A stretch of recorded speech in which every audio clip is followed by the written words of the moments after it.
Olá, eu sou a irmã Martina e esse é o nono encontro da nossa série sobre grandes políticos cristãos do século XX. Nos episódios até agora a gente veio falando de uma porção de, fundamentos, vamos dizer assim, da doutrina social da igreja, ou seja, aquilo que a igreja, na sua autoridade, na sua sabedoria, na sua, garantia de nos transmitir a teologia verdadeira, nos diz sobre qual é o papel do cristão, ou como o cristão deve se portar, ou quais são pelo menos os parâmetros, para um cristão dentro do mundo social, dentro do mundo político, dentro do mundo econômico da sociedade moderna.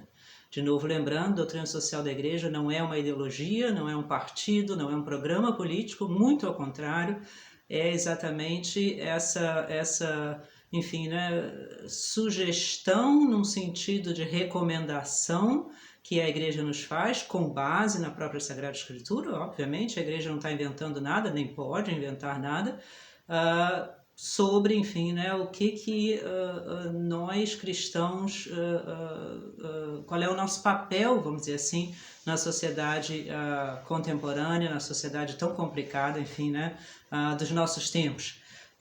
Nesse sentido, a igreja nos deixa sempre, como nós falávamos aqui em outros episódios, a liberdade de escolher o caminho prático segundo a nossa consciência. A igreja não vai, nem pode jamais, interferir na nossa consciência.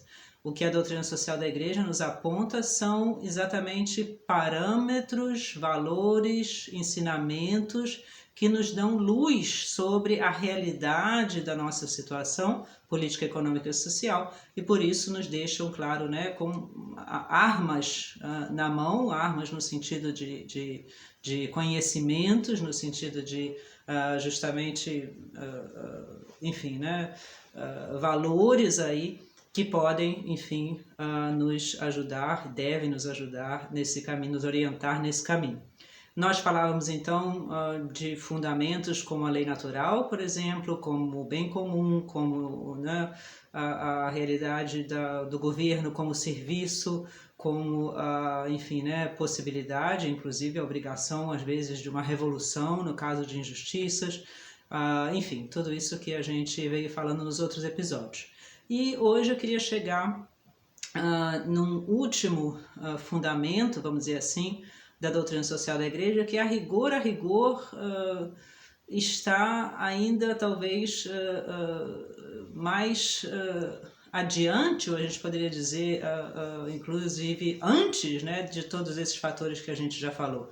Eu chego nele aqui por último, porque, obviamente, o caminho que a gente percorreu até aqui mostra para a gente a necessidade desse fundamento que a gente não citou lá no começo, mas que a gente vai vendo, que é imprescindível.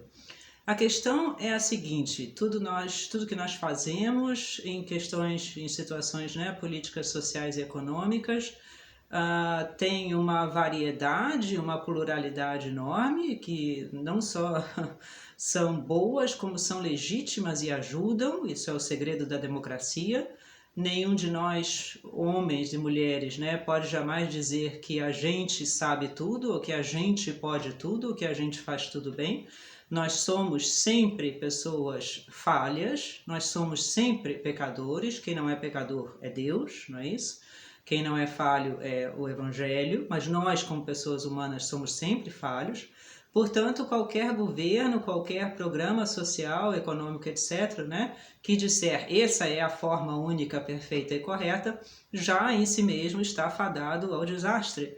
Mesmo que seja uma coisa muito boa, muito cristã, ou o que seja, porque é necessário na vida aqui no mundo que nós vivamos uns com os outros, que a gente aprenda uns dos outros, inclusive por experiência, mesmo que a gente tenha uma teoria, vamos dizer assim, muito boa, a prática é uma coisa que a gente tem que aprender. Essa vida social de mútuo aprendizado, essa vida social, que é assim que Deus fez a gente, essa vida social que nos permite também política, economia, etc., nos corrigir constantemente e melhorar constantemente também com a opinião dos outros e com a experiência dos outros, isso é essencial para a vida política. Portanto, há no mundo aqui da Terra, no qual a gente vive ainda, uma liberdade, uma pluralidade enormes, e isso é bom, é útil, na verdade. A gente aprende com isso e só assim a gente pode realmente progredir. Daí a importância da democracia, daí a importância da liberdade política, da liberdade de religião e etc. Tudo que é imposto a gente fere já de antemão aquela qualidade da liberdade, da consciência individual que foi Deus que nos deu, que nos faz semelhantes a Deus, não é? No entanto, por mais que a gente se esforce, por exemplo, na vida política, na vida econômica e na vida social, por algo justo, por algo bom, por algo que realmente, né, tenha em meta o bem comum, pela liberdade, por exemplo, democrática, a gente chega sempre no momento em que a gente vê isso tudo tem que ter um sentido por trás disso tudo. É preciso que a gente chegue a um âmbito mais profundo, filosófico, vamos dizer assim. O que é a realidade do homem? O que é a realidade do mundo? O que a gente está fazendo nessa terra? O que é, na verdade, a meta da nossa vida? Porque se a gente não responde a essas perguntas mais profundas, a rigor, a vida política, a vida social e a vida econômica também ficam sem rumo, vamos dizer assim, por melhor que a gente seja. Vamos imaginar duas pessoas que querem sinceramente a justiça, que querem sinceramente melhorar a condição de vida, por exemplo, né, de gente, enfim, que está sofrendo por pobreza e desemprego. Ambas pessoas são boas, ambas pessoas querem o melhor, mas ainda assim há, obviamente, diferenças, ainda assim há caminhos diferentes. E é preciso, sem forçar o outro, sem desrespeitar a liberdade, que a gente mesmo, por nós mesmos, na nossa consciência, chegue mais fundo e realmente pense nessas questões, né, que são as questões, vamos dizer assim, grandes da nossa vida. O que é a vida? O que é o mundo? Para que a gente está aqui? Essas respostas também vão influenciar, obviamente, o caminho, enfim, né, político, social e econômico que eu tome, não só na minha família, como no meu trabalho, na sociedade, se eu for um político de influência no meu país, né, ou até nas relações internacionais. Portanto, a gente, na verdade, o Papa João Paulo II e o Papa Bento XVI são, né, os grandes, vamos dizer assim, paladinos dessa realidade nos tempos modernos. Eles repetem isso, né, das formas mais variadas e com relação aos mais diferentes aspectos. E isso é uma coisa que não foi eles que inventaram, isso está no Evangelho, né? A gente chega a um ponto na nossa vida e na vida social e política no qual a gente tem que se perguntar: existe Deus ou não existe Deus? Parece muitas vezes que a gente pode viver, e a gente tenta isso até na nossa vida pessoal, muitas vezes, né, sem responder essa questão. Basta que eu mais ou menos vá fazendo o que é bom, o que é justo, né? Estou ajudando os outros, não estou matando ninguém, não estou roubando, e a gente vai vivendo, e assim, né? Não precisa pensar muito em Deus ou não.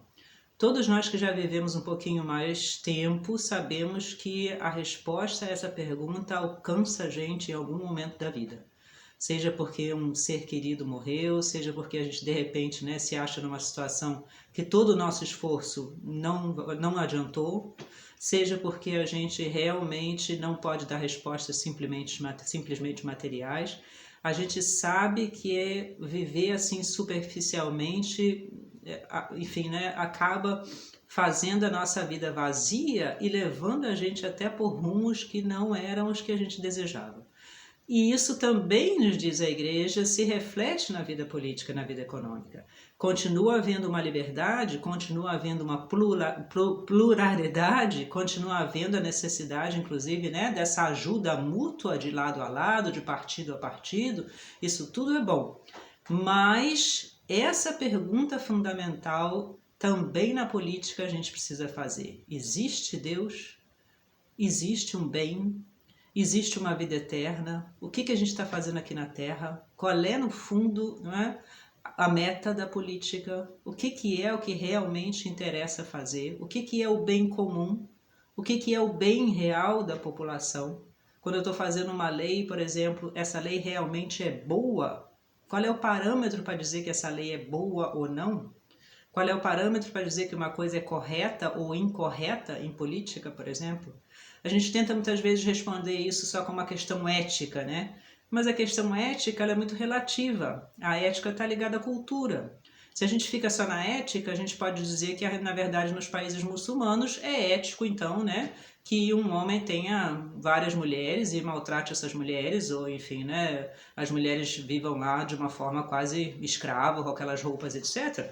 Segundo a ética deles lá nessa cultura, isso é certo. Quem vai dizer que isso não é certo?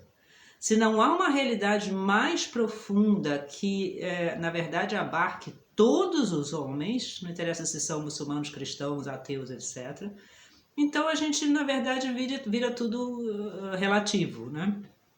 Curiosamente, as pessoas mais relativistas, ou que mais defendem o ponto de vista relativista, são às vezes as que mais se irritam quando veem coisas diferentes daquelas que elas pensam, né? Eu fiz várias vezes esse teste em sala de aula, por exemplo. As pessoas geralmente mais ateias e contra a igreja são as que primeiro se levantam se a gente falar de uma justiça, se a gente falar, por exemplo, justamente, né, de uma injustiça cometida por uma pessoa religiosa, e essa pessoa se indigna. Ora, se tudo é relativo, se tudo na verdade é uma questão de ética cultural, então a gente não tem nada a dizer, né, sobre práticas que outras pessoas fazem lá na casa delas ou na vida delas, né? Fulano mata a mulher, o outro bate na mulher, o outro, né, rouba, o outro se é uma questão da ética cultural lá dele, da cultura dele, da tradição dele. Todo mundo sabe que não é assim. Todo mundo sabe que por trás das questões culturais e éticas, que de verdade existem e determinam uma série de coisas, há uma questão mais profunda. Voltamos aqui, há uma lei natural, há uma coisa que nos faz homens. A gente pode ser de que religião for, de que lugar for, de que país for, de que inclusive época a história for, todos nós, por exemplo, precisamos de respeito. Todos nós precisamos de amor. Isso varia, a forma de demonstrar isso varia segundo a cultura. Claro, tem culturas que são mais fechadas e secas, outras mais exuberantes, mas respeito e amor todo mundo precisa. Essas coisas são, né, inerentes ao homem, inerentes à liberdade, por exemplo. Né? É uma coisa inerente, daí o famoso, né, Declaração dos Direitos do Homem. Isso não é só para um país, isso é para toda a humanidade, porque justamente se viu que se não se obedecer a uma coisa assim comum, né, pessoas fazem guerra, matam os outros e não tem a quem dar satisfação disso. Portanto, essa pergunta fica ali presente também na política. Existe Deus? E se existe Deus, que Deus é esse? É o Deus cristão? É o Deus criador do bem, que veio nos salvar, que veio nos ensinar? É o Deus do Evangelho? E se é, o que isso deve, como é que isso deve se refletir na política, sem tirar a liberdade dos outros, sem ficar impondo aos outros nenhuma crença, nem nada, mas como é que isso se reflete na minha atuação na política e na sociedade, como é que isso se reflete nas leis, por exemplo. É preciso responder essa pergunta: existe uma verdade por trás de todas as tradições e culturas? Ou o que existem são meras ideologias que nós criamos, daí vem a palavra, ideologia, ideia, eu tive uma ideia e eu faço dessa ideia um programa, e mais ou menos, né, vou espalhando isso, impondo isso aos outros, cada um tem sua ideologia. Então, na verdade, nem mesmo a ideologia devia querer se propagar, porque, né, tudo é relativo. Por que tem que propagar essa ideologia? Não existe nada correto nem errado. A gente sabe por experiência que não é assim. Vamos buscar realmente a verdade, mas realmente não é ficar, né, só escutando o que os outros dizem, é a gente individualmente, na nossa consciência, lá no fundo do nosso coração, livremente, vamos buscar realmente a verdade, vamos ser sinceros.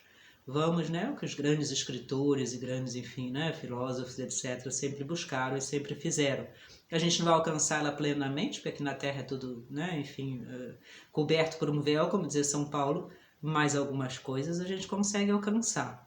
E aí, o Papa Bento sempre dizia, né, aí é que está, na verdade, o valor da fé cristã. A fé cristã não é uma ideologia a mais, a fé cristã não é um mito, a fé cristã não é uma coisa, né, que se inventou em determinado momento e foi imposta à força, porque senão ela não tem valor nenhuma e vamos acabar mesmo com a igreja e com tudo. Não, a fé cristã só tem valor se ela for a verdade, mas uma verdade que não é imposta. uma verdade na qual eu, pela minha inteligência, pela minha consciência e pela minha experiência de vida, acredito. E em acreditando, como diz São João, né, eu dou adesão a ela, eu transformo a minha vida por ela. Então também na política a gente vê, historicamente, no mundo contemporâneo, que esses são os exemplos que eu estou dando, como essa questão tem um efeito assim gigantesco nas, enfim, né, transformações políticas do mundo. Eu vou pegar aqui o exemplo de um outro presidente americano, provavelmente a maioria de nós, né, que tem já acima de 30 anos, aí 40 anos, lembra-se dele ainda, chamado Ronald Reagan. Foi presidente dos Estados Unidos entre 1980, eu era pequenininha, 1988, morreu em 2004, nasceu já no século XX, 1911. O Reagan é essas pessoas, né, de carreira mais improvável que a gente possa imaginar. Ele era de família muito simples lá, americana, no meio dos Estados Unidos, acabou, né, virando salva-vidas lá num lugarejo lá dos Estados Unidos. Alguém descobriu que ele tinha um certo dom para teatro, ele foi entrando nessa vida de artista, acabou em Hollywood e foi ator de cinema naquela época áurea de Hollywood. Nunca foi um ator de primeira categoria, sempre fez papéis secundários. Enfim, mas era tido como uma pessoa legal, como uma pessoa boa, simpática, se casou, depois inclusive se divorciou, protestante, né, mas uma pessoa de fé, e se casou de novo 2 vezes, teve 4 filhos, tipo da pessoa que a gente diria, bom, é o último que pode ser algum político que venha a ser exemplo de cristianismo pra gente, né? No entanto, Deus faz aquilo que Ele quer e não o que a gente pensa, né? Ele acabou deixando a vida de artista e entrou mais na vida política. E acabou sendo, na década de 60, governador do estado da Califórnia, numa época muito difícil, as revoluções estudantis nas universidades da Califórnia e etc. E ele já foi mostrando uma certa firmeza e um certo realismo e uma certa autoridade moral grande que acabaram convencendo seus amigos, sobretudo, a, né, de alguma forma, pô-lo aí numa candidatura à presidência dos Estados Unidos, e, enfim, com as histórias normais que a gente conhece dessas questões políticas, acabou realmente sendo eleito presidente dos Estados Unidos em 1980 e ganhou uma segunda vez, foi presidente dos Estados Unidos 2 vezes. E o Reagan, enfim, né, você pode estudar a sua presidência sobre os mais variados aspectos, não vamos entrar aqui na história nacional, interna dos Estados Unidos, mas o Reagan certamente vai ficar conhecido na história e é ainda, né, como o presidente americano que, pelo lado dele, não foi ele sozinho, né, acabou com a Guerra Fria, simplesmente. Muitos de nós se lembram disso ainda quando a gente era jovem aí, ou pequeno. O Reagan não é o personagem principal do fim da Guerra Fria, talvez seja o Gorbachev na União Soviética naquela época, do lado religioso o Papa João Paulo II, sem dúvida nenhuma, e outras pessoas, né? O presidente da França era o Mitterrand, na Alemanha o Helmut Kohl e a Margaret Thatcher na Inglaterra, por exemplo. Mas o Reagan, como presidente dos Estados Unidos, teve um papel, obviamente, né, de grande preponderância. Inclusive, quem afirma isso são as próprias pessoas que viveram isso mais de perto. Lech Wałęsa, por exemplo, na Polônia. A Polônia foi o país onde começou todo o processo de liberação do comunismo na Europa. Ele sempre disse, sem o Reagan a gente não teria conseguido isso. O Reagan, a rigor, ele mesmo dizia isso, eu não fiz nada de extraordinário. O fim da Guerra Fria não se deu por causa dele, a União Soviética estava caindo em si, né? Já estava economicamente podre e aquilo não conseguia ir adiante. O Gorbachev tentou ainda fazer naquela famosa perestroika e glasnost uma abertura do sistema comunista para salvar ainda aquele sistema, mas quando ele abriu aquilo se desfez, porque já estava podre, né? Isso todo mundo sabe, isso não é uma questão difícil de ser discutida. No entanto, o fato de que lá nos Estados Unidos, nesse momento, estava uma pessoa, por um lado, extremamente realista, que é assim como Reagan se definia, não como um ideólogo, não como uma pessoa exatamente presa em ideologias, não como uma pessoa que já estava fazendo o seu programa, não interessa o que está acontecendo, mas ao contrário, alguém que está olhando a realidade a cada dia e que quer né, de alguma forma atuar nessa realidade, em vez de ficar atuando em ideologias. E por outro lado, e aí a nossa questão, um homem de profunda crença em Deus, no Deus cristão, protestante, crença ativa, não passiva, não quer dizer que ficou falando que os outros tinham que ser o que ele era, mas ele, na vida dele, né, tinha essa segurança de atuar como um homem cristão. Isso certamente fez com que a Guerra Fria terminasse nesse momento e terminasse do jeito que terminou, que foi, né, uma coisa completamente pacífica, fora, né, escaramuças aqui e ali. A gente naquela época não conseguia acreditar, muita gente lembra ainda, as notícias da televisão, né? Um país depois do outro ia se libertando do jugo comunista sem guerra, sem derramamento de sangue, né? Parecia uma coisa assim de outro mundo. E é uma história muito bonita, porque o próprio Reagan, inclusive, né, definia isso sempre. A rigor, a gente está aqui como instrumento. A realidade é essa e o que a gente faz aqui é fazer o que a gente pode para que Deus possa atuar. Não é Deus atuar no sentido de que a gente não faz nada e Deus vai fazer tudo. Não, é no sentido justamente de procurar o bem, de procurar o que é direito, de procurar o que é justo, de procurar o que obviamente, né, precisa ser feito, todo mundo sabe disso, de não mentir, de não ter medo, de não esconder a verdade. Daí ele ser um homem conhecido, inclusive os inimigos sempre desprezam isso, mas uma qualidade dele, né? Como uma pessoa que não faz discursos políticos abstratos e complicados, senão que fala claramente. Ele é uma pessoa que simplesmente, né, diz aquilo que de fato ele realmente pensa que é a realidade. Pode até se discutir se ele viu certo ou não, mas ele é sincero. Ele chama, por exemplo, o sistema comunista do império do mal. E ele não está falando isso no sentido, né, hoje em dia, que a gente está mais acostumado, de uma coisa ideológica. Ele está falando porque ele está vendo, é um sistema que matou, prendeu, torturou. Isso não pode continuar, isso precisa cair, né? Quando ele vai a Berlim, por exemplo, naquela época existia ainda o Muro de Berlim, ele não fica fazendo um discurso econômico e político sobre o Muro de Berlim. Ele disse simplesmente, né, e é famosa a cena, ele falando alto no microfone, né? Senhor Gorbachev, vem aqui e põe esse muro abaixo. Isso é uma vergonha que esse muro exista, separando um país, impedindo que os cidadãos do próprio país saiam do seu país.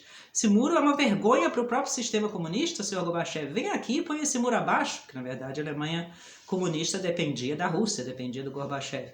São essas coisas, sabe, completamente claras, completamente sinceras, né?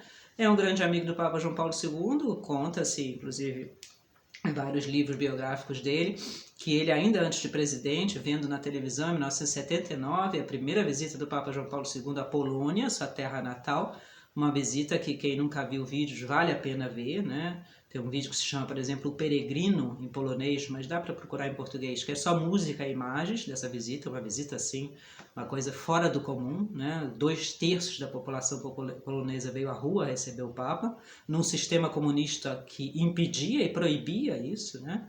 E o Papa, enfim, o Reagan, né, diz isso, inclusive.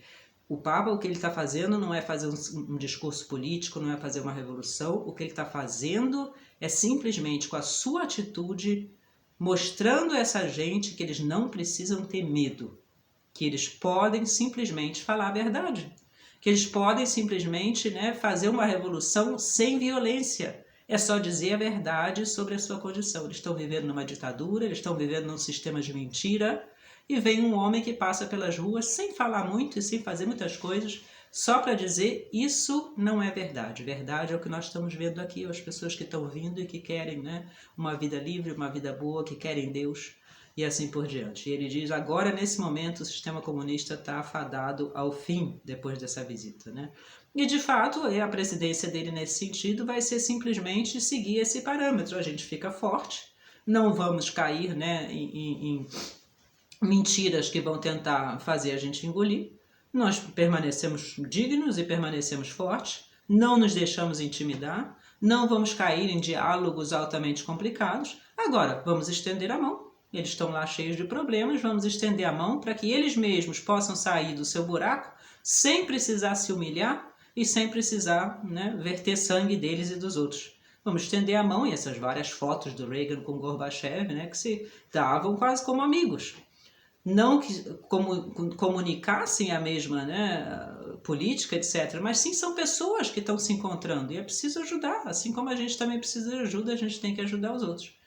E talvez a cena mais famosa dessa transcendência, vamos dizer assim, né, que o Reagan sempre levava na sua vida política, é a visita que ele fez, a primeira visita que ele fez a Moscou, uma coisa na época extremamente, né, enfim, apareciam na mídia e etc. E ele foi fazer um discurso na Universidade de Moscou, primeira vez que um presidente americano entra na Universidade de Moscou para ser escutado pelos alunos. Aquilo tudo era enfim, um país de policiamento, né? As pessoas jamais deixariam isso acontecer. E uns alunos russos contam depois, gente que é intelectual, importante, né?